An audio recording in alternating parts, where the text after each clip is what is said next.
मैं आप सभी लोगों से हाथ जोड़ के कहता हूं कि ये जो पढ़ाई का दौर है, ये मेहनत का दौर है, स्ट्रगल का दौर है। से बहुत सारे लोग हैं वो बोलते हैं, कहते अब कुछ तो पेरेंट्स को मैं देखता हूं हमारी सोसाइटी में, बहुत सारे लोग अपने बच्चों से मुझे बात नहीं करने देते, कहते नॉट गुड मैन। छोटे छोटे बच्चे, उनको वो मारते हैं अगर वो इंग्लिश ना बोले तो। अब यूपी का बच्चा अगर हिंदी नहीं बोलेगा, हो बाबा डोंट, बाबा डो नो बाबा। अब बाबा गार्ड से कह रहा है मेरी मम्मी कहां गई हुई है, तो गार्ड के बेचारे को अंग्रेजी तो पता नहीं है। माता जी पीछे से आगे बोले नो बाबा, नो नो हिंदी बाबा। अरे सही में बाबा हो जाएगा, इसको आप थोड़ा सा तो हिंदी बोलने दो। तो मेरी बेटियां हैं, मैं उनसे अवधी में बात करता हूं। अवधी हमारी रीजनल लैंग्वेज है, मैं गोंडा का रहने वाला हूं, तो मैं अवधी में बोलता हूं कि कपड़ा उठाए लाओ। और अपनी जो रीजनल लैंग्वेज होती है उसमें एक अपनापन होता है। वो पेरेंट्स को मैं देखता हूं जब सुबह अपने बच्चों को बस पे छोड़ने आते हैं एग्जाम टाइम में, ओ बेटा वो पोएम जरा फिर से सुनाना। वो क्या, छोटे छोटे बच्चे, छोटे छोटे, बोले नर्सरी में टॉप करना है। हमारी एक स्टूडेंट है टीना दाबी, आईएएस में टॉप की, पहला रैंक आया, पूरा देश जानता है। आप में से बहुत सारे लोग नर्सरी भी टॉप किए होंगे। टॉप कहां करना है ये भी जानना बहुत जरूरी है, पढ़ते रहना चाहिए आदमी को। आप तो शिक्षक है ना, आप समझ लिए लड़कों के लिए भगवान हैं। और मैं चाहता हूं कि आपके पास जब लड़के आए तो आप मतलब आपके लिए तड़पे आपके स्टूडेंट। जिस दिन स्कूल छोड़े ना वो रोए आपको पकड़ के, क्योंकि माँ बाप तो बहुत टॉर्चर करते हैं। हम तो बड़े सौभाग्यशाली रहे, हमारी माँ बहुत मारती थी हमको, और खासकर जब पिताजी गांव चले जाते थे तब वो कहती थी रुको बताएंगे। तो मैं आप सब लोगों से एक हाथ जोड़कर निवेदन करूंगा, आप सारे शिक्षक बैठे हैं, सम्मानीय लोग हैं, स्ट्रेस मत दीजिए स्टूडेंट को।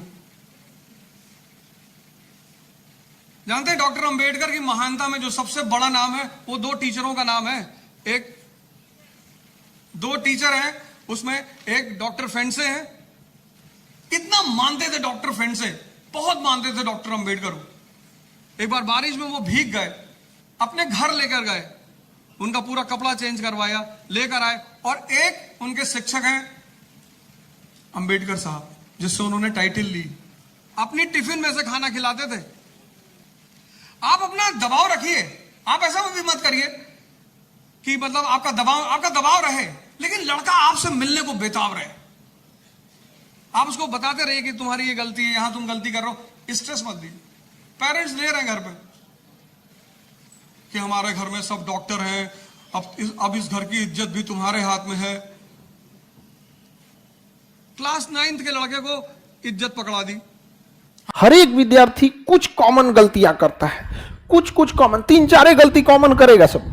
पहला जैसे आएगा सब ना तो उसको लगेगा ना, वो हाइपोथेटिकल दुनिया में लगेगा सब। हमको ये इंग्लिश देख लेना है, ज्योग्राफी देख लेना है, मैथ देख लेना है, सिलेबस बना लेगा। ये फ्यूचरिस्टिक दुनिया में ज्यादा जीता है।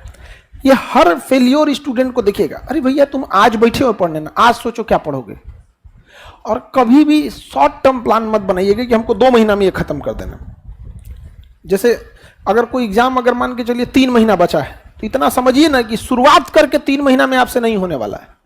आप पहले से पढ़े होंगे, आके 3 महीना में आप रिवाइज कर सकते हैं बहुत पहले से। यहाँ पे नहीं होता है तो आप नेक्स्ट वाले का टर्न ले लीजिए और उसको बेहतरीन ढंग से पढ़िए। तो कभी भी फ्यूचरिस्टिक दुनिया में मत जिएगा क्या जी हम ये इतना टाइम टेबल बना लेते हैं, ये बना। अपनी कमजोरी पहचानिए, उसको बेहतरीन ढंग से उस पर काम कीजिए। पहला ये हो गया कि वो बहुत फ्यूचर दुनिया में जाता है।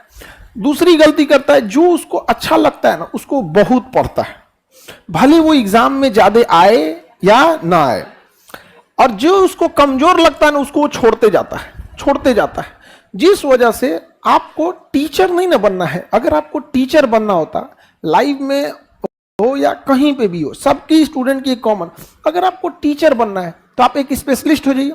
और स्पेशलिस्ट में भी आप देखिए, स्पेशलिस्ट टीचर का जमाना गया, देखते हैं भाई। हम लोग जब ऑर्गेनाइजेशन इतना जब आपको टीचिंग के दुनिया में आना रहेगा तब आपको क्या करना पड़ेगा, स्पेशलिस्ट करना पड़ेगा। अदरवाइज में अगर आपको जॉब लेना है, सक्सेस होना है, रिजल्ट निकालना है, तो आपको क्या करना पड़ेगा, सारे सब्जेक्ट पे ध्यान देना पड़ेगा। ऐसा थोड़ी हो सकता है कि आपका जीएस बहुत अच्छा है और बाकी कोई सब्जेक्ट को अगर आपने वेटेज नहीं दिया। अब जैसे एसएससी की बात करिए, उसमें आपको सबको इक्वल वेटेज देना है। बैंकिंग में अलग स्ट्रेटजी है, यूपीएससी की अलग स्ट्रेटजी है। तो आप जिस एग्जाम की तैयारी कर रहे हैं उस एग्जाम को प्रॉपर स्ट्रेटजी देखिए कि किस सब्जेक्ट से कितना क्वेश्चन आता है। ज्यादा क्वेश्चन ज्यादा टाइम, कम क्वेश्चन कम टाइम। लेकिन लड़के आप लोग गलती क्या करते हैं, क्योंकि आप लोग जो है ना वो आपके इंटरेस्ट के हिसाब से चलने लगते हैं। हल समझिए, पहला कि आपको फ्यूचरिस्टिक दुनिया में नहीं जीना है, फ्यूचर में ये हो जाएगा, मैं 2 महीने बाद ये कर लेंगे, वो नहीं। देखिए, अगर आपका प्लान 1 महीना आगे का है और अगर आप अपने प्लान में फेल होते हैं, आपका 1 महीना बर्बाद हो जाता है। अगर आपका प्लान 1 दिन का है और अगर आप फेल होते हैं, 1 ही दिन बर्बाद होगा, समझ जाएंगे अगले दिन में। छोटे छोटे प्लान बनाइए, छोटे छोटे चंक्स में। जैसे आपको 50 रोटी भी बनाना है तो एक के बार में तो नहीं बनाते होंगे कि प्लान बनाते होंगे, अच्छा 50 रोटी बनाना है, यहाँ तसला रखेंगे, यहाँ पानी रखेंगे, यहाँ चौकी रखेंगे, बेलना, यहाँ चूल्हा लगाएंगे, यहाँ डलिया रखेंगे, ले साने रोटी बेले। ऐसे करते हैं कभी? नहीं करते। क्या है, बाहर में 50 बनाना है, 100 बनाना है, चालू। बाहर में गया, किधर क्या रखा हुआ है, चूल्हा इधर है, उससे मतलब नहीं है, चालू बनाना चालू। एक समय आएगा कि आपको 100-200 जितना बनाना है बना चुके रहे। लेकिन तुम लोग पढ़ने में ऐसा नौटंकी क्या करता है, सब पढ़ने बैठा ना, ये पढ़ लेंगे, ऐसे नहीं, चालू सीधा स्टार्ट किए चालू हो जाए, सीधा स्टार्ट करके चालू हो जाना है। ये सब नहीं कि मतलब प्लानिंग बनाना है। ज्यादा फ्यूचरिस्टिक दुनिया में नहीं जिएगा, जितना सिलेबस मांगता है उसी हिसाब से पढ़िएगा, भले आपको इंटरेस्ट रहे या ना रहे। याद रखिएगा, जिनका भी रिजल्ट होता है ना, वो कभी भी उनके स्पेशलिस्ट सब्जेक्ट से नहीं होता है। आपका हिस्ट्री मजबूत है, इस वजह से आपका रिजल्ट नहीं होगा। रिजल्ट तभी होगा जब आप अपने कमजोर चीजों को मजबूत करिएगा तब। तो लड़के लोग ये ध्यान नहीं देते। हम देखते हैं जिसका मैथ में इंटरेस्ट रहता है ना, सुबह उठते मैथ लेके बैठ जाता है, सुबह उठते मैथ लेके बैठ जाएगा। और जिसका मैथ में इंटरेस्ट नहीं है ना, मैथ से भागेगा। और हमारा समाज जो है ना, ये कमजोर विद्यार्थियों के प्रति एक सिंपैथी रखता है। बेचारा कमजोर है, सिंपैथी कैसे रख रहे हो भैया उसमें? क्या जो बच्चा तेज है पढ़ने में, कुछ भगवान ने उसको गिफ्ट थोड़ी दिया है। बचपन से वो पढ़ाई के प्रति सिंसियर है, बचपन से आप लापरवाह हैं। तो कमजोर और लापरवाह देखिएगा ना, समाज जो है ना अचानक से सिंपैथी व्यक्त करने लगता है। बेचारा कमजोर विद्यार्थी का क्या होगा? अरे मेहनत करो तुम। कमजोर जितने विद्यार्थी हैं लोग, आपके लॉज में भी कुछ ऐसे लड़के होंगे ना जिन्हें आप कहते होंगे कि वो पढ़ने में तेज हैं।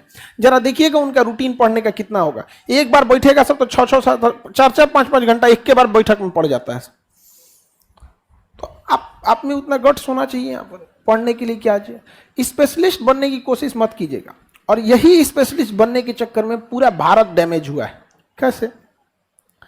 जितने शिक्षक लोग पढ़ा रहे हैं ना, हम कभी देखिए, कभी किसी की बुराई हमने कभी किया ही नहीं, और ना ही आप लोग से भी कहते हैं कि कभी किसी की बुराई मत कीजिएगा। शिक्षा व्यवस्था इतनी डूबती जा रही है कि एगो शिक्षक दूसरे शिक्षक को गरिया रहा है तो कोनो दूसरे को बोल रहा है। मतलब हमको अजीब टाइप का लगता है यहाँ पे कि तुमसे अच्छा हम पढ़ाएं तो हम खराब। ये क्या मतलब बनता है ये सब चीजों का? तो देखिएगा, ये लोग क्या करता था ना कि अपने स्टूडेंट लाइफ में, ज्यादातर टीचर अपने स्टूडेंट लाइफ में आया होगा पढ़ने। अब पढ़ने आया होगा, वही गलती किया होगा। क्या चीज? सपोज कीजिए कि एसएससी की तैयारी में आया होगा, उसका कोई सब्जेक्ट बढ़िया होगा, रीजनिंग, मैथ छोड़ दिया होगा, इंग्लिश छोड़ दिया, खूब रीजनिंग बनाया होगा, खूब रीजनिंग। क्या उसका रिजल्ट हुआ होगा? बाद में क्या बन गया? ज्यादातर टीचिंग में यही होता है। इसलिए देखिएगा, ज्यादातर लोग स्पेशलिस्ट रहेंगे। लोग कोई मतलब अगर जीएस में भी देखेगा तो पॉलिटी, तो ये तो वो, हिस्ट्री, ज्योग्राफी, इस टाइप के हैं। आपको ऐसा नहीं बनना है बाबू। आपको पूरा का पूरा क्या बनना है? ओवरऑल लेके चलना है, ओवरऑल। और आपको दोस्तों और संगत का बहुत बड़ा इफेक्ट पड़ता है। अकलोल बकलोल के बीच में अगर आप रहिएगा तो दिन भर आपकी बातें होंगी इंटरटेनमेंट, हंसी मजाक, राजनीति, धर्म, ये सब चीजों पे बात। अब आप में से कोई लड़का अगर मान के चलिए हमारे साथ दिन भर रह जाए, रात रात तक पगला जाएगा, कभियो तो काम लायक बात कीजिए, मतलब कभियो तो अपन बात कीजिए कि खाना खाए कि नहीं खाए, ये किए वो किए। 3 बार तक कॉफी गर्म करता है मेरा, सर ठंडा हो गया, अच्छा दूसरा ले आओ यहाँ पे। तो आप कैसे संगति में रह रहे हैं, इसका भी बहुत इफेक्ट पड़ता है। समझ में आ गया कि नहीं? हम लोग, आप भी लोग के बीपीएससी में अभी एक हम लोग के एम्प्लॉय का सिलेक्शन हो गया, कॉपी चेक करने का काम, क्वेश्चन सॉल्व करने का काम, डाउट क्लियरिंग के काम, नहीं हो रहा था सिलेक्शन। इतना ना दिमाग पटकाया ना, इतना पहले दिमाग पटकाया कि उसका सिलेक्शन हो गया, क्योंकि दिन भर अब उसका काम ही नहीं बच गया। उसको रियलाइज हुआ कि सर पहले हम पढ़ने में ठीक ही थे, खराब नहीं थे, लेकिन अन्य कामों में भी उलझे रहते थे। जब से यहाँ काम पकड़े ना, दूसरा काम ही नहीं बच गया। सुबह से शाम तक सर ये मटेरियल में कहाँ गलती है, लड़के ने कहाँ गलती कर दिया, बीपीएससी ने क्या अपडेट किया, इसी में उलझते करते करते बन जाता है। जैसे किसी को किचन में खड़ा कर दीजिएगा ना, 1 महीना बाद वो खाना बनाना अपने से सीख जाएगा। संगति का मतलब होता है संग गति, तो उसके साथ साथ आपकी गति होती है। तो उस चीज पे आप ध्यान दीजिएगा, आपके अगल बगल में क्या चीज है। लड़ाई झगड़ा से बच के रहिएगा, लड़ाई झगड़ा से बच के रहिए। छोटा आंधी और गुस्सा जब चला जाता है ना, तभी पता चलता है नुकसान कितना हुआ था, उस समय थोड़े पता चलता है। तो जीवन में हमेशा ज्यादा गुस्सा मत होइएगा, नहीं तो फिर जब उतरेगा ना तब आपको आइडिया लगेगा कितना नुकसान हुआ है। ऐसा थोड़ी है कि लाइफ में आप लोग कभी गुस्सा नहीं किए होंगे। खुद से सोच के देखिए, उस गुस्से के बाद मिला क्या है? नहीं, कुछ भी नहीं मिला होगा। लॉस की गिनती होती है कि गुस्सा में हम क्या बोल दिए, क्या नहीं बोल दिए। इसलिए हमेशा, अच्छा लोग कहेंगे कि अहंकार नहीं करना चाहिए। देखो वो अहंकार वह पेड़ है जिसका जड़ का नाम है गुस्सा। जब तक आप गुस्सा में नहीं रहेंगे ना, घमंड की भाषा नहीं निकलेगा। क्या चीज है, हम प्यार से कहेंगे कि तुम्हारी क्या औकात है, ऐसे प्यार से बोलेंगे। पहले तो ना गुस्सा आना चाहिए, पहले क्या आना चाहिए? गुस्सा। गुस्सा एक ऐसा जड़ है ना जिसके ऊपर अहंकार नामक वृक्ष जमता है।